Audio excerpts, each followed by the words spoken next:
तो गाइस इस एपिसोड को एक्सप्लेन करने से पहले मैं आपको पिछले एपिसोड का थोड़ा सा रिकैप दे देता हूँ, जिससे कि आपको आगे समझने में परेशानी ना हो। एक 27 साल का बेरोजगार आदमी जिसका नाम काइजाकी अराता है, एक दिन उसे याओके नाम का एक आदमी मिलता है जो काइजाकी को ऑफर देता है कि तुम हमारे रियल लाइफ लेबोरेटरी के एक्सपेरिमेंट के लिए सब्जेक्ट के तौर पर चुने गए हो और अगर तुम एक्सपेरिमेंट का हिस्सा बनना चाहते हो तो तुम्हें इस डॉक्यूमेंट पर साइन करना होगा। और काइजाकी से ये भी कहता है कि ये एक्सपेरिमेंट 1 साल चलने वाला है, जिसके अंदर तुम वापस से 1 साल के लिए हाई स्कूल जाओगे और हम तुम्हारा 1 साल का सारा खर्चा उठाएंगे और एक्सपेरिमेंट खत्म होने के बाद अगर हमें सब सही लगा तो हम तुम्हें जॉब भी दे देंगे। और फिर याओके काइजाकी को एक पिल देता है जिसे काइजाकी खा लेता है और एक हाई स्कूल स्टूडेंट जैसा दिखने लगता है। और फिर काइजाकी अगले दिन अपने स्कूल जाता है। पहले काइजाकी को वहाँ का माहौल देखकर थोड़ा सा अजीब लगता है। मैं 27 साल का हूँ और मुझे 1 साल के लिए इन बच्चों के साथ रहना होगा, लेकिन कर भी क्या सकते हैं। और हम देखते हैं कि उसी दिन उन सारे बच्चों का टेस्ट होता है, लेकिन हम देखते हैं कि टेस्ट का नाम सुनते ही काइजाकी के होश उड़ जाते हैं। और यहीं पर हम देखते हैं कि याओके भी अपनी उम्र को घटाकर काइजाकी के साथ उसके क्लास में ही पढ़ने आया होता है, क्योंकि याओके का काम है कि उसे काइजाकी की सारी हरकतों को नोट करके एजेंसीज को भेजना होता है। और फिर टेस्ट देने के बाद सारे बच्चे और काइजाकी भी अपने घर चले जाते हैं। अब आगे अगले दिन हम देखते हैं कि सारे बच्चे स्कूल आते हैं और आज उनके टेस्ट का रिजल्ट मिलने वाला होता है। टीचर कहती है अब मैं बताने वाली हूँ कि टेस्ट में किन बच्चों ने सबसे ज्यादा अच्छा परफॉर्म किया। उन बच्चों का नाम है ओगा कुन और हिशिरो सैन। और वहीं दूसरी तरफ हम देखते हैं कि काइजाकी सारे सब्जेक्ट में फेल हो चुका होता है। तभी काइजाकी की नजर उसके बगल में बैठी कारियो के पास जाती है, जो कि काफी ज्यादा गुस्से में दिख रही थी। तभी काइजाकी को ओगा की कही बात याद आती है। ओगा ने कहा था कि कारियो कई साल से हमारे क्लास की बेस्ट स्टूडेंट रही है, लेकिन इस साल उसका मुकाबला हमारे क्लास के टॉपर हिशिरो सैन से है और शायद इस बार कारियो के होश उड़ने वाले हैं और अगर ज्यादा हो गया तो इसे बुखार भी आ सकता है। और फिर इसके बाद हम देखते हैं कि ओगा इनके पास आकर कारियो से कहता है कि बहुत बुरा लग रहा है क्या कारियो। काइजाकी ये देखकर ओगा से कहता है अरे भाई पागल वागल है क्या, वो वैसे ही गुस्से में है। ओगा कहता है कोई ना कारियो, अगली बार अपनी पूरी कोशिश करना। कारियो कहती है हाँ कोई ना, अगली बार मैं ट्राई करूंगी, वैसे भी मुझे कोई फर्क नहीं पड़ता। इसके बाद टीचर सारे बच्चों से कहती है अगर कोई भी टेस्ट में फेल हुआ है तो उसे रीटेस्ट देना होगा और जब तक सारे सब्जेक्ट में 50+ ना आए तो तब तक रीटेस्ट देना होगा। काइजाकी ये सुनकर एकदम सठिया जाता है और कहता है कि अरे भाई एक सब्जेक्ट में तो पास नहीं हो पा रहा हूँ और अब सारे सब्जेक्ट में 50+ लाने होंगे, ये क्या है यार। कारियो काइजाकी से पूछती है क्या हुआ काइजाकी, तुम किसी सब्जेक्ट में फेल हुए हो क्या। अरे एक नहीं बल्कि मैं तो सारे सब्जेक्ट में फेल हो चुका हूँ और मैथ में तो मुझे सिर्फ 4 नंबर ही मिले हैं। ये सुनकर कारियो और ओगा उसकी तरफ घूर कर देखने लगते हैं और सोचने लगते हैं कि ये कितना बड़ा बेवकूफ है। और फिर तभी ओगा कहता है काइजाकी अगर चाहो तो मैं तुम्हें पढ़ा सकता हूँ और वरना जैसे तुम्हारे नंबर आ रहे हैं बेटा इस साल तो लटक जाओगे। तभी उन्हीं के पास बैठी एक लड़की जिसका नाम ओनोया एन है, वो ओगा से कहती है कि क्या तुम मुझे पढ़ा दोगे। ओगा पूछता है क्या हुआ ओनोया, तुम फेल हो गई हो क्या। हाँ तुमने सही कहा, मैं भी सारे सब्जेक्ट में फेल हो चुकी हूँ और इसके तो मैथ में सिर्फ 2 नंबर आए होते हैं। ये देखकर काइजाकी को थोड़ी सी खुशी होती है, वो सोचता है चलो भाई कोई तो मिला मेरे जैसा। अब इसके बाद हम देखते हैं कि लंच का टाइम हो जाता है और ओनोया काइजाकी से कहती है क्या तुम मेरे साथ कैंटीन में चलोगी, साथ में दोनों बैठकर लंच करेंगे। काइजाकी थोड़ा पहले सोचता है और कहने लगता है कि वैसे भी मुझे भी अकेले खाना तो पसंद नहीं है, लेकिन अगर इस उम्र में लड़का लड़की साथ में खाएंगे तो देखने वाले लोग तरह तरह की बातें बनाएंगे। तभी ओगा वहाँ पर आता है और इनसे कहता है कि क्या मैं भी तुम्हारे साथ लंच करने आ जाऊं और साथ में बैठकर पढ़ाई की थोड़ी प्रिपरेशन भी कर लेंगे। वहीं बगल से कारियो बाहर जा रही होती है। ओगा कारियो से पूछता है कारियो तुम भी हमारे साथ आओगी क्या, लेकिन कारियो मना कर देती है। इसके बाद ओगा कहता है कोई बात नहीं, अच्छा तुम दोनों रुको, मैं ऑफिस से अपना सिल्वर पेन लेकर आता हूँ। काइजाकी ओनोया से पूछता है ये सिल्वर पेन क्या होती है, शायद ये क्लास के मॉनिटर को दी जाती होगी। इसके बाद ये तीनों साथ में बैठकर लंच करने लगते हैं। तभी ओनोया ओगा से पूछती है मैंने सुना है तुम और कारियो दोनों बहुत अच्छे दोस्त हो, कहीं वो तुम्हारी गर्लफ्रेंड तो नहीं ना, बताओ जल्दी बताओ। और काइजाकी भी इसी बात का फायदा उठाकर ओगा से कहता है बता भाई क्या बात है। ओगा इस बात पर कहता है अरे नहीं नहीं वैसी कोई बात नहीं है, हम तो बस ऐसे ही। इस पर ओनोया कहती है अगर तुम दोनों दोस्त नहीं हो तो तुम दोनों ने सेम इयररिंग्स कैसे पहनी है, क्या ये भी कोइंसिडेंस है क्या। ओगा बताता है कि फर्स्ट ईयर में मेरा भाई मेरे पीछे पड़ा था, वो चाहता था कि मैं भी अपने कान छिदवा लूं, लेकिन मैंने जब अपना कान छिदवाया तो मुझे बहुत दर्द हुआ, इसीलिए मैंने बस एक ही कान छिदवाया, इसीलिए मेरे पास एक और इयररिंग बच गया था और मैंने उसे कारियो को दे दिया था, बस यही बात है और कुछ नहीं। और कारियो के सामने ये गर्लफ्रेंड वाली बातें करना भी मत, वरना वो तुम्हारा मुंह तोड़ देगी। ये सुनकर काइजाकी और ओनोया आपस में फुसफुसाने लगते हैं कि मुझे तो लगता है कि ओगा कारियो को पसंद करता है, लेकिन इसने शायद उसे कभी बोला नहीं। तभी इनकी नजर क्लास के टॉपर हिशिरो पर पड़ती है। काइजाकी इन दोनों से पूछता है तुम्हें क्या लगता है वहाँ पर क्या हो रहा है। वो दोनों कहते हैं शायद उनमें बहस हो चुकी है। ये सुनकर काइजाकी कहता है अच्छा ये बात है, रुको मैं थोड़ी देर में आता हूँ। काइजाकी हिशिरो के पास आता है और उससे पूछता है कि कोई बात है क्या। क्या? हिशिरो काइजाकी को देखकर कहती है कि अरे तुम तो वही हो ना जिसको 4 नंबर मिले हैं। ये सुनकर काइजाकी को बहुत ही बुरा लगता है। काइजाकी कहता है अरे ये सब छोड़ो, तुम ये बताओ तुम किसी प्रॉब्लम में फंसी हो क्या? हिशिरो कहती है कि दरअसल मैं पैसे लाना भूल गई हूँ और अभी मुझे सिल्वर पेन नहीं मिला है। ये सब सुनकर काइजाकी अपने पास पड़े पैसे हिशिरो को देता है और कहता है कि इसे उधार समझकर रख लो, जब तुम्हारे पास होंगे तो मुझे दे देना। हिशिरो कहती है मुझे इतने सारे पैसों की जरूरत नहीं है, मुझे कुछ पैसे चाहिए, ज्यादा नहीं। लेकिन तुम्हारे पास इतने सारे पैसे कहाँ से आए? इसमें भी कोई गड़बड़ है क्या? काइजाकी ये सुनकर कहता है अरे नहीं नहीं कोई गड़बड़ नहीं है, बस आज मेरे पास कुछ ज्यादा पैसे हैं, तुम चुपचाप बस इसे रख लो। और वो उसका हाथ पकड़कर पैसे को रख देता है। तभी अचानक काइजाकी को झटका लग जाता है। वो कहता है कि ये क्या कर दिया मैंने हाई स्कूल की लड़की का हाथ पकड़ लिया, मैं पागल हो चुका हूँ। और फिर इसके बाद हिशिरो उन पैसों को ले लेती है और काइजाकी को थैंक यू कहती है और कल सुबह मैं तुम्हारे सारे पैसों को लौटा दूंगी। और फिर वो वहाँ से चली जाती है। तभी हम देखते हैं कि काइजाकी का दिल बहुत ही जोरों से धड़कने लगता है। वो कहता है कि ये क्या हो रहा है, ऐसा नहीं होना चाहिए, वो एक हाई स्कूल की लड़की है, नहीं नहीं ये गलत है। और फिर वो वापस ओगा और ओनिया के पास आकर बैठ जाता है। वो दोनों इसके मजे लेने लगते हैं। काइजाकी कहता है जैसे तुम सोच रहे हो वैसा कुछ भी नहीं है, वो बस पैसे लाना भूल गई थी और वैसे भी वो हमारे क्लास की टॉपर है। तभी ओगा कहता है अरे पैसे वाले कोई बात नहीं है, दरअसल उसके पास सिल्वर पेन अभी नहीं है। ये दोनों पूछते हैं कि इसका क्या खासियत है। ओगा इन्हें बताता है ये सिल्वर पेन जिनके पास होती है उन्हें स्कूल में फ्री खाना, आने जाने का खर्चा और भी चीजें फ्री में मिलती है। और फिर इसके बाद ओनोया अपना फोन निकालकर इन दोनों से नंबर मांग लेती है। काइजाकी ये देखकर कहता है अरे ये तुम क्या कर रही हो, पता है ना क्लास में फोन लाना मना है। ओनोया कहती है मैंने रूल्स बुक को पढ़ा है, उसमें फोन्स लाना मना नहीं है, लेकिन उन्हें क्लासरूम में साइलेंट या वाइब्रेशन मोड पर रखना होगा। ये सुनकर काइजाकी अपने आसपास देखता है जहाँ पर सारे बच्चे अपना फोन यूज कर रहे होते हैं। काइजाकी अपने मन में सोचता है अगर मैंने अपने टाइम पे ये किया होता तो 1 महीने के लिए मुझे स्कूल से सस्पेंड कर दिया होता, लेकिन यहाँ पर कोई इन्हें कुछ बोलता ही नहीं है। और फिर आपस में ये सब नंबर एक्सचेंज कर लेते हैं। ओनोया कहती है कि मुझे अब से एन कह के बुलाना। काइजाकी कहता है कि ठीक है। ओगा कहता है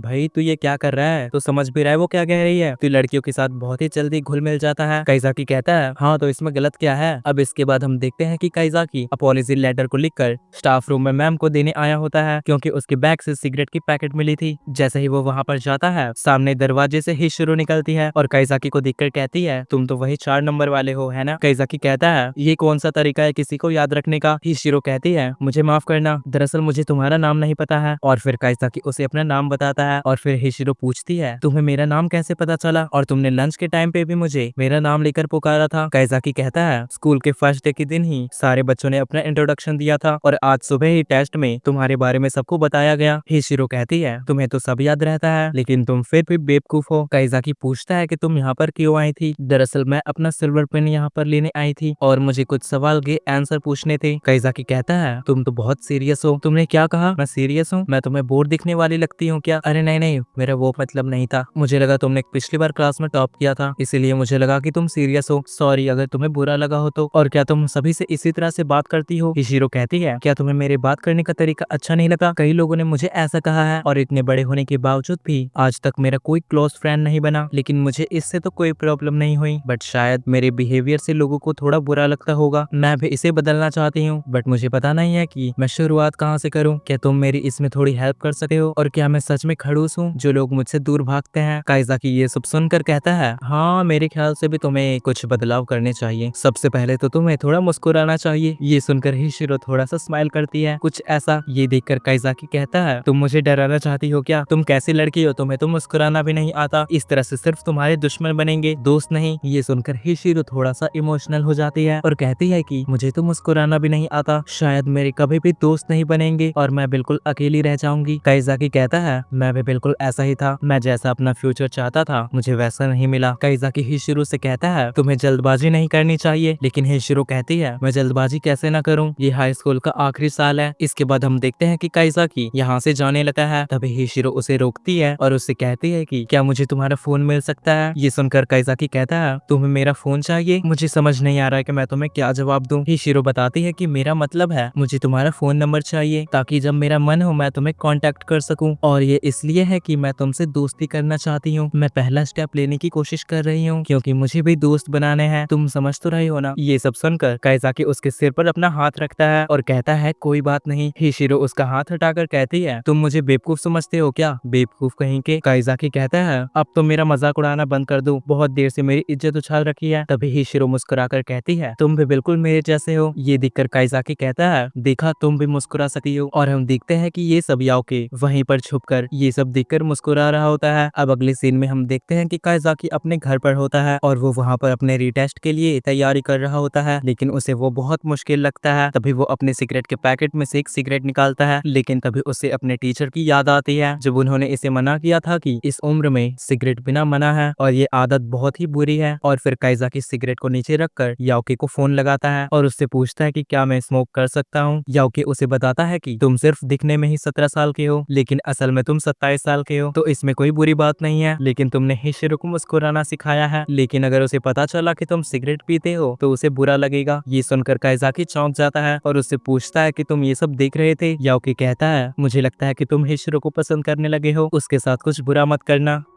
पिछले साल मैं उसके क्लास में था और वो अकेली थी, लेकिन इस बार उसके साथ तुम हो। लेकिन जैसा कि मैंने तुम्हें शुरुआत में ही कहा था कि तुम्हारा 1 साल का एक्सपेरिमेंट खत्म होने के बाद टीचर्स, क्लासमेट्स और जितने भी तुम आज मिले हो वो सब तुम्हें भूल जाएंगे। और वो इसलिए क्योंकि 17 साल का काइजाकी कोई है ही नहीं, तुम एक एक्सपेरिमेंट का हिस्सा हो। इस बात को कभी भूलना मत। लेकिन हाँ, तुम्हारी सारी यादें सेव रहेंगी, उस बात की कोई टेंशन मत लेना। और अगर हमने तुम्हारी यादें मिटा दी तो इससे एक्सपेरिमेंट का कोई मतलब ही नहीं बचेगा। लेकिन साथ ही अगर तुमने रियल लाइफ के बारे में किसी को कुछ बताया तो ये एक्सपेरिमेंट तुरंत ही खत्म हो जाएगा और हम तुम्हारी सारी यादों को पूरी तरह से मिटा देंगे। इस चीज के बारे में तुम किसी को नहीं बता सकते। इसके बाद हम देखते हैं कि काइजाकी अपने बेड पर लेटा होता है, तभी उसे हिशिरो का मैसेज आता है। वो लिखती है कि हेलो, मैं हूँ हिशिरो और आज मेरी मदद करने के लिए शुक्रिया। और जैसा मैंने कहा था कि मैं तुम्हें कल सारे पैसे लौटा दूंगी और तुमसे जान पहचान बनाऊंगी। और फिर इसके बाद हम देखते हैं कि हिशिरो इसे एक सॉरी का स्टिकर भेजती है और फिर काइजाकी भी रिप्लाई करता है कि सेम हेयर और थैंक यू सो मच मुझे अपने लिस्ट में जोड़ने के लिए। और वैसे जो तुमने सॉरी वाला स्टिकर भेजा है उसमें जो कैट है वो बिल्कुल तुम्हारे जैसी है। और फिर हम देखते हैं कि इसके बाद काइजाकी कहता है मैंने जल्दी जल्दी में क्या लिख दिया, वो पक्का भड़क चुकी होगी, मेरा वो मतलब नहीं था, पता नहीं वो क्या समझ रही होगी, यार मुझे ऐसा नहीं करना चाहिए था। लेकिन तभी हिशिरो का मैसेज आता है जहाँ पर उसने इसका रिप्लाई किया था मियाओ। ये देखकर काइजाकी थोड़ा सोच में पड़ जाता है। वो सोचता है कि भाई कैसी लड़की है ये, लेकिन चलो कोई बात नहीं, है तो क्यूट। और फिर हम देखते हैं कि काइजाकी अपने निकाले हुए सिगरेट को पैकेट में वापस रख देता है और अपनी तैयारी को जारी रखता है। और ये एपिसोड यहीं पर खत्म होता है। तो गाइस, अगर वीडियो पसंद आई तो इसे लाइक करके चैनल को सब्सक्राइब कर लेना और अगर नेक्स्ट पार्ट चाहिए तो कमेंट जरूर कर देना। बाकी मिलते हैं नई वीडियो में, तब तक के लिए बाय।